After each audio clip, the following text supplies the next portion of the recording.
Okay, so this is part two of how I make an EDM song. So what this is a DAW and a digital audio workstation, and it's one of the great ones. It's Adobe, or sorry, not Adobe. It is a Ableton Live, and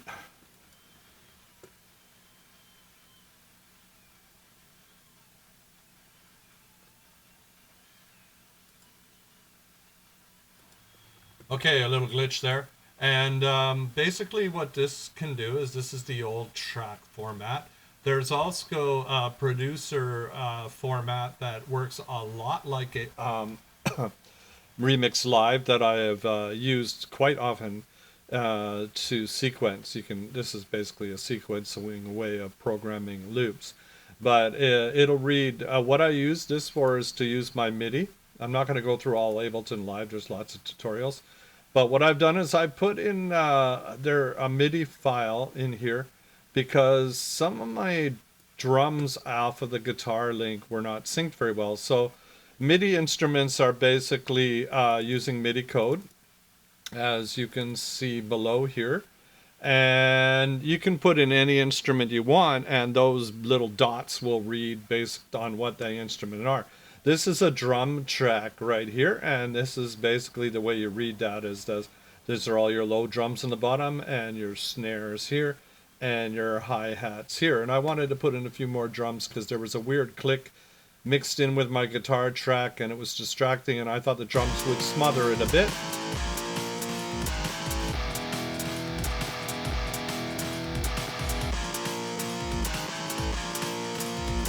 Kinda does. What's neat about MIDI is you can manipulate it quite a lot more than you can audio files. Audio files are kind of recorded. They can be stretched and stuff, but you know, and there's limitations to how much you can already modify what you've already recorded. But MIDI is totally great. Like that's the part I only have a click, click, click, click, click for over top of that. So what I'm going to do is I'm going to paste in. This is why I use DAW. I'm going to paste in a track if I can. So, okay, so I got to go here. Got to go Command copy. And then I'll go back over here in that part. Ah. Can you not just stop? Okay, I'll just put in Command V. There we go. And I can move this over. So I want to see these little blobs here. I read those. Those are called waveforms. And after a while, you learn how to sync them up because this is my kick drum. And you get boom, boom, boom, boom. And there's my snare, boom, boom, ch. And I want to match up the booms in my electronic drums to those there. My electronic drum booms are shown as a square in this case because it's MIDI. Now, if I really go close, I can see they line up, so it should work.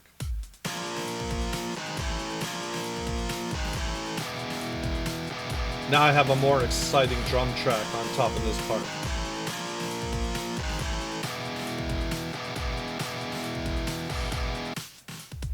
Now, I did put one back here, did I not? I thought I did.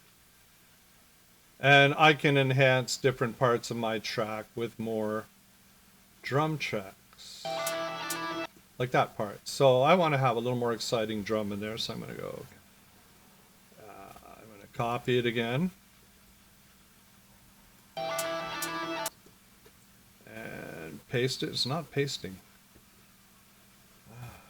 Pasting. Well, paste it over there. Well, okay.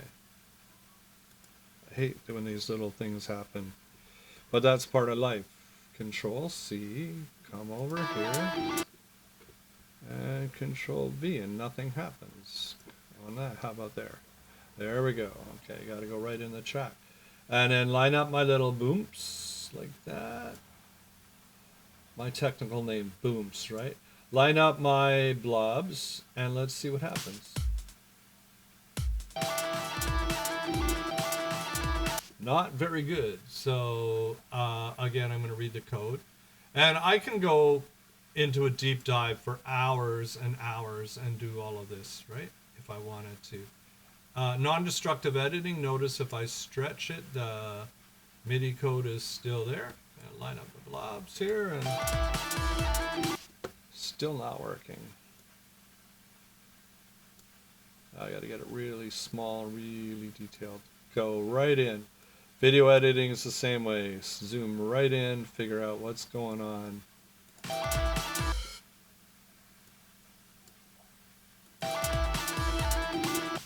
Yeah, there's some weirdness happening there. I'm going to delete that.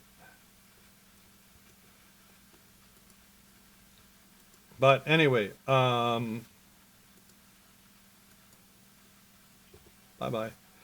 You can manipulate quite a lot. In fact, I'll show you something else I'm going to do. I'm going to go into this track here, and there's my sampler, right? What I'm going to do is I'm going to duplicate this track, and this will separate my drum tracks. This gets pretty kind of tedious, but duplicate that.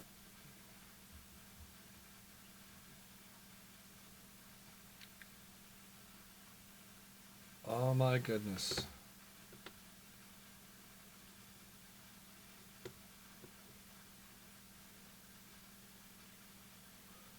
Come on.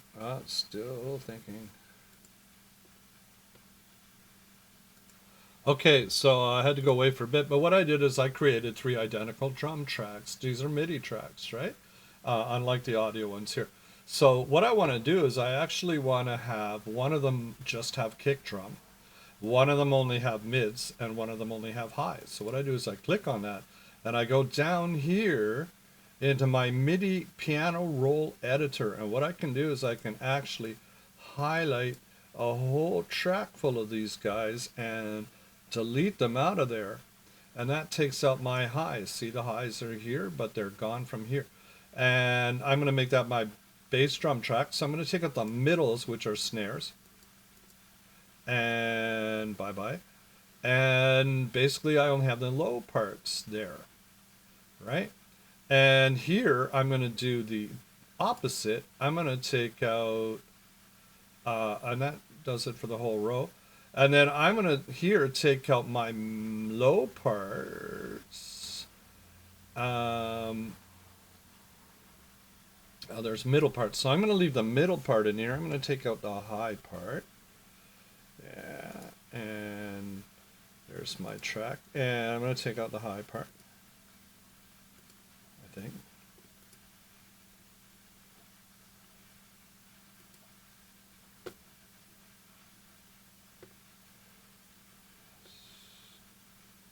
I think I'm going to jump ahead here because this is taking a long time. OBS, OBS, where are you?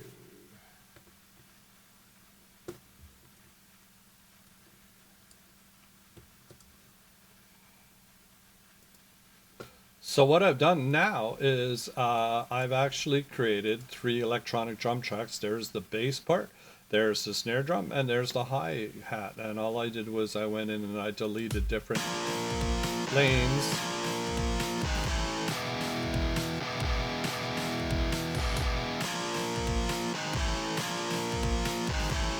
Now, why do I want to do that? Because I can equalize them better in the final mix. All right, here's the entire mix.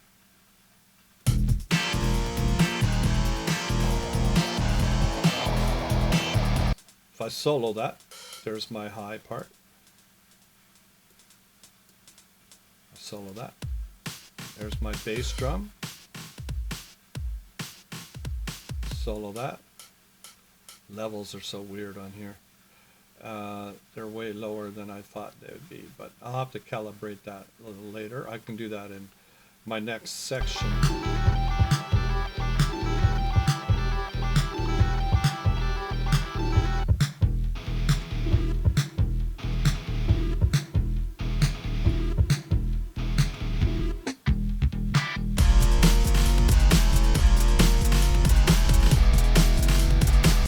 So I'll have to do that with those tracks too, what I did here, because they all going full bore and it's way over daunting. So I'm going to do that as well. So I've gone ahead and I've done it to those tracks as well. So let's have a look. Very 80s early industrial feel. Listen to those drums.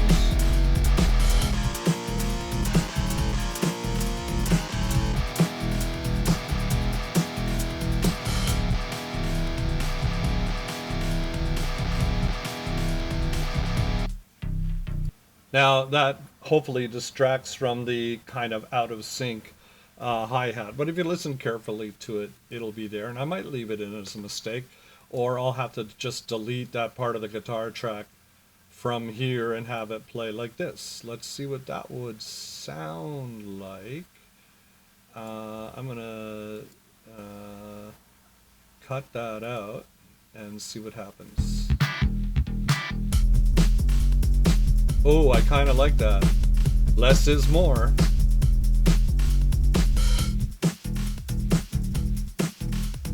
I really like that.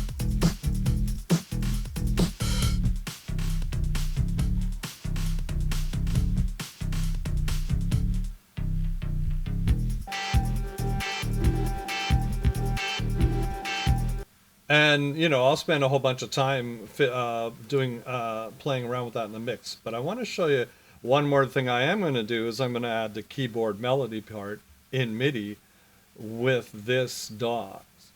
Okay, so excuse the weirdness here. Now you should see scalar up here. What I'm going to do is I'm going to add a sequencer, and I'm actually going to make my own sequences. So I have in the background, I have my music. Okay.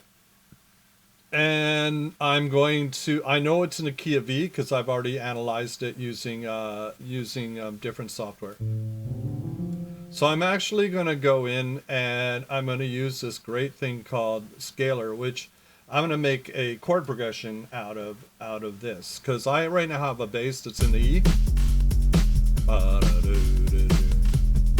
And I kind of want to create something to sing over. And I'm not going to do melody lines yet. I'm going to actually do the thing. So when I'm going to do a chord progression. So I can use guitar or piano keyboarding, and I'm going to go into the chords section. And what this creates is a chord sequencer which I can turn into MIDI. So I have this wheel here, and now I'm using my music theory. And I'm going to get, that's kind of a lame piano sound, so I think I can get better than felt piano. Let's try electric piano. No. Let's try grand piano. Yeah, I often compose with grand piano, but I'm already in kind of a synthy mood. Ooh, I like that.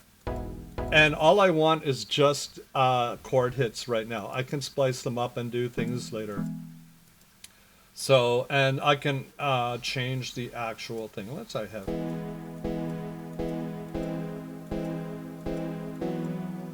So there's all my different variations.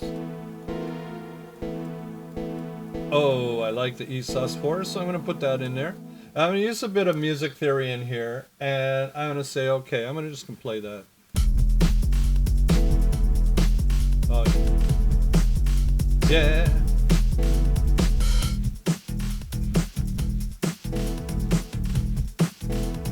Nice. I could just rock on that E suspended 7th for a long time. And in fact, that's a kernel of an idea that I'm actually having. But I'm going to make a bit more of a chord. Well, you know what? I am just thinking that would be so cool just for the intro. Let's see what this will sound like.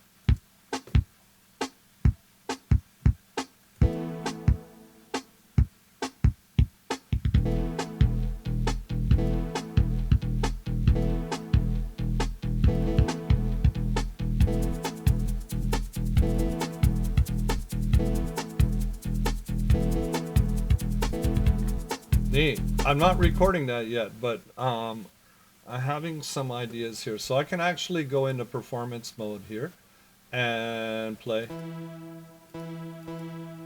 Accento. How do I actually play this performance? Okay. Let's take out that rest. Okay. Play that. Do do do do. Do do do do. I didn't want that, but I kind of like it, and I can get all kinds of patterns out here. Let's put another one in here. Why not? Do do do do. E sus4. So put another one here.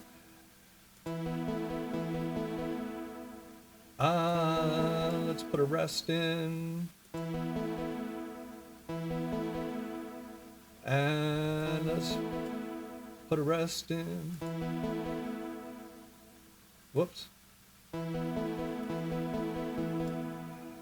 Let's try that again.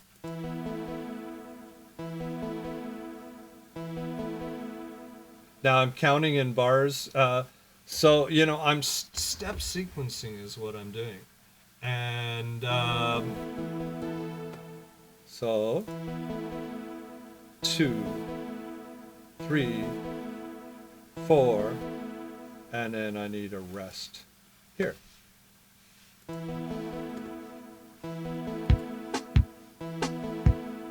Now, of course, it's going to be out of time.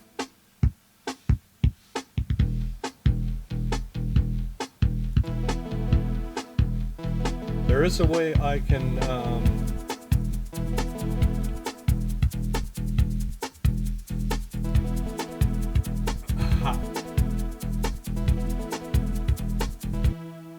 now there is a way I can sync that to what's happening on the sequencer, but I'm not going to get too much into that right now. What I'm just going to do is MIDI capture, and I'm going to play.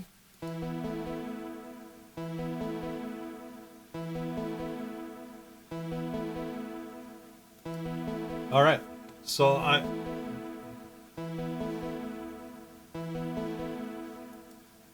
I've got that.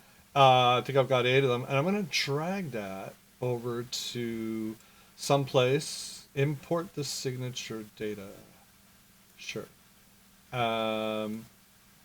That's either right or wrong, you know? And I'm going to go to look at where my stuff is now. Let me just move scalar closer to the base there. Right? So they're beside each other. And I want to sort of hit right after the bass line. So I can go in here, and I've composed a little bit of sequencing, and I just have to sync them so that it sounds good. Now, usually these little lines are 4 bars each, so that'll help a lot. I think it snapped to the bar nicely, so let's see what happens. Oh, beautiful. I don't know where that high part came from, but it went a little weird on me after that. It didn't loop quite well. I wonder if it's in the looper as well. Nope. I don't see it. Let's try again from the beginning.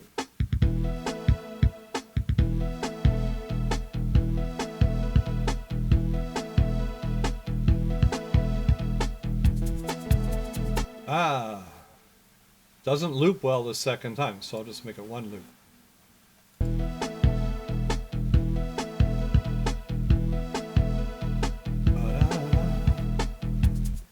And I believe I can copy this and make 2 of them if I wanted to. I might just make 1 though and change key. But let me just put it in. Go to the track, put it in, that's right.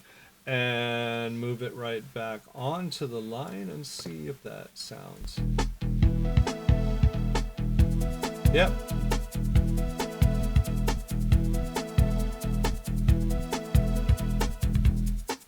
Now, then I got to concentrate on how I want to write this song and what key changes I want to make. I can't just go E sus4 the entire time, although it sounds pretty awesome and I can sing over it, you know. So I'm thinking, okay, I want to have a 4-beat introduction. Just drums. And you know what? It would be very cool if I could go over here and add in just a snare, like, or maybe just a top, right? That's a bottom, and that's the mids. I just want to add in the top, so I'm going to copy that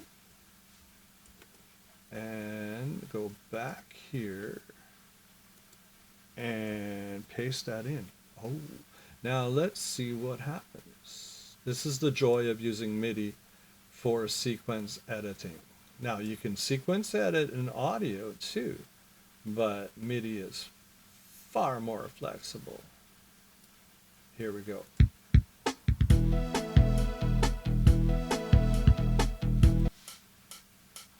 I just got that. That's all I want. Right? Then I got the shakers come in. So I don't need that as much anymore, but I did want that. Now, do I want to add a kick in? No, I don't need a kick because I already have it, right? I just wanted to add a little more definition there. So I'm going from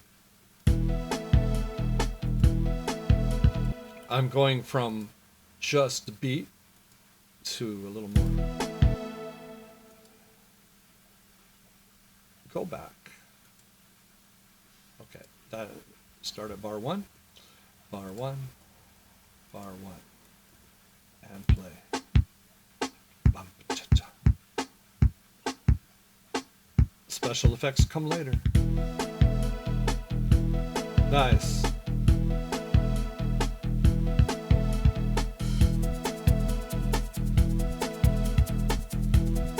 That's the start of my course. Now I'm going to choose change now because I'm going to go back to scalar, right? I'm going to go back to scalar. No, scalar. I don't want drums. I want scalar.